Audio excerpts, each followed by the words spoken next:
Hi everyone, my name's Jordan and welcome back to my channel. Today I wanted to do a video of all of my favorite books with dragons.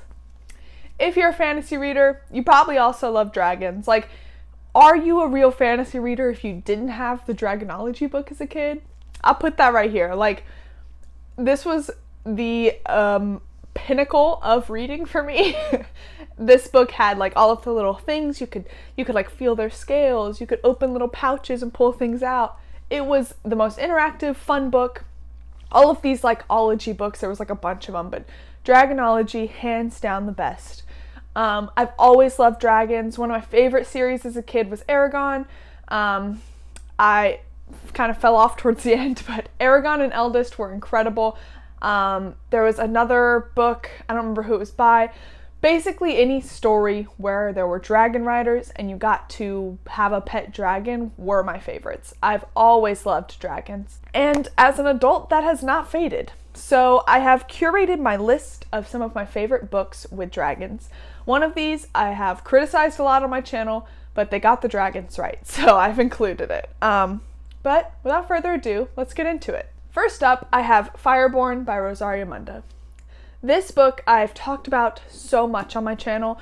Elliot Brooks lauds this book all the time on her channel. She's always talking about this book and this series, and for good reason. She's the one that put me onto this book, and it is incredible. It is a YA fantasy, but don't let it being YA put you off if you don't normally read YA. I've kind of been growing out of YA. I haven't been enjoying it as much, but this book feels very different from normal YA. This is a very political fantasy. Rosaria Munda has, I believe, a political science degree, so she is well versed in politics, and it shows. So this book is about a young boy who is the son of the ruling class, and this ruling class has dragons, and they go around, and they're basically tyrants. And one day there's a revolution when this boy is very young, and that family is toppled, and everyone is killed in front of him, and he is spared. So he's sent off to this orphanage. And there he meets a young girl who's also an orphan, because this boy's family killed her family using their dragons. So this revolution happens, the government is recreated in a more fair way. It is all done by taking tests. You are not born into a class. There's like this caste system, and instead of being born into a certain caste level, you take tests to determine where you are placed. So these two end up becoming dragon riders. They're both aware of the other's past, but it's kind of something that is unspoken between them. And it's just this beautiful story of these two trying to, one, grapple with their pasts and how it affects their relationship, but also grapple with, is this new government actually better? And it's them trying to kind of determine that and decide who they're going to follow. It's very politics heavy in the best way. Annie and Lee are incredible protagonists. There's dragons, and it's like one of those stories where you're a dragon rider and you have this very personal bond with your dragon. There's dragon combat. Overall, an incredible book. Incredible series. The third one comes out this year, and it is one of my most anticipated reads of the year, up there with Note of the Ninth. So excited to finish this series, but also very nervous. So I highly, highly, highly recommend this book, even if you don't read YA.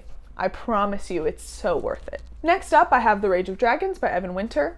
This book is hotly contested on BookTube, I feel like. Everyone either loves it or hates it. This book is about again, a world with like a caste system. There are certain people with the power to basically look into the hell realm and summon demons to fight for them, or become demonic almost. But there are also these gods that are dragons that can be summoned against their will to fight with these people.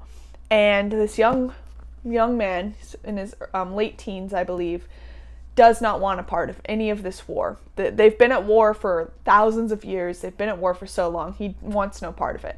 So he decides he's going to intentionally injure himself so he cannot be sent off to war, and he just wants to stay in his town with his dad and this girl he loves.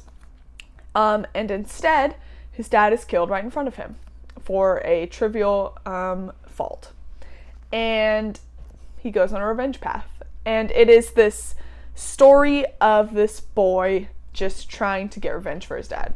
The plot is pretty simple. And that's where a lot of the criticism comes from, is how single-minded Tao is. He makes a lot of really stupid decisions in the name of revenge. But I really loved it. I think Evan Winter's writing is so atmospheric, so great. The setting is feels very real, feels desolate, feels dark, feels hot. They're like in a desert, you just feel all of that. The dragons are really cool. They kind of play a smaller part in the story. They're only used, obviously, in very dire circumstances, but the magic is so cool. And watching Tao kind of learn this magic and learn how to fight is so fun to watch. All of the battle scenes are very fun. There's these combat practices they do that are, again, just so fun to read. I love reading about good combat, and Evan Winter does that. He nails it. There are 2 books out. There's this one, and then there's Fires of Vengeance. The third one I don't think has a release date yet, and it's killing me because the first 2 are so good. I really love this series. Again, I can see why some people don't like it. Tao is very single-minded. He just wants revenge. But the friendships he makes along the way and all of the battle and the combat, I think, are so well written, and it is such a fun read. Next up will come as no surprise, and that is The Shadow of the Gods by John Gwynne. I mean, there's a huge dragon on the cover, so this is the Bloodsworn saga that I've talked about a lot because I just read the second one. This book is a Norse-inspired book about the Norse gods, but not like Loki and Thor, more like dragons and wolves and those kind of gods. But they're all real and they're all dead. And this first book follows a whole host of characters that are all set on different paths, many of which are revenge paths. One of the main characters is a mother whose husband is killed and son is taken, and so she's going to try to find him. And then with her, these 2 young men whose father was killed. So a lot of it is revenge based, just like the last book I talked about was. But again, John Gwynne does such a good job portraying these characters. I've said in a lot of videos that The Shadow of the Gods was not as successful for me as The Hunger of the Gods, but that's a very minority opinion. Most people love The Shadow of the Gods, so I still highly recommend it, and the Hunger of the Gods is worth it, so I would still recommend it anyway. There is a dragon in the book, in both books, so dragons. So anyway, this book is super cool, super fun, super well thought out. The writing style is very unique. It takes a little bit of getting used to, I found, but I think it is very successful in what it does, and his characters are so lovable, and I love this book. I love this series. Next up is a series that I have talked a lot of shit about on this channel, and I stand by it. I stand by it all. But they did get the dragons right, and that is A Song of Ice and Fire. This is the second or third book. This is the third book. I don't own the first one, and I don't know why I grabbed this one instead of the second, but whatever. It's one of the books of the series, so this series I have a lot of gripes with, which I've talked about in a lot of other videos, so I won't get into it here. But the one thing I feel like they definitely got right is the dragons. One of my favorite storylines throughout all of these books was the Targaryens. I loved learning about their history and all of the dragons. As Daenerys hatches these eggs, I was obsessed with that plot line. I was always most excited to get back to it. I think that George R.R. Martin does a great job of handling the dragons in battle and the dragons in general. I found that while reading these, that whole storyline was always one I was most drawn to for obvious reasons. Again, I love dragons, so.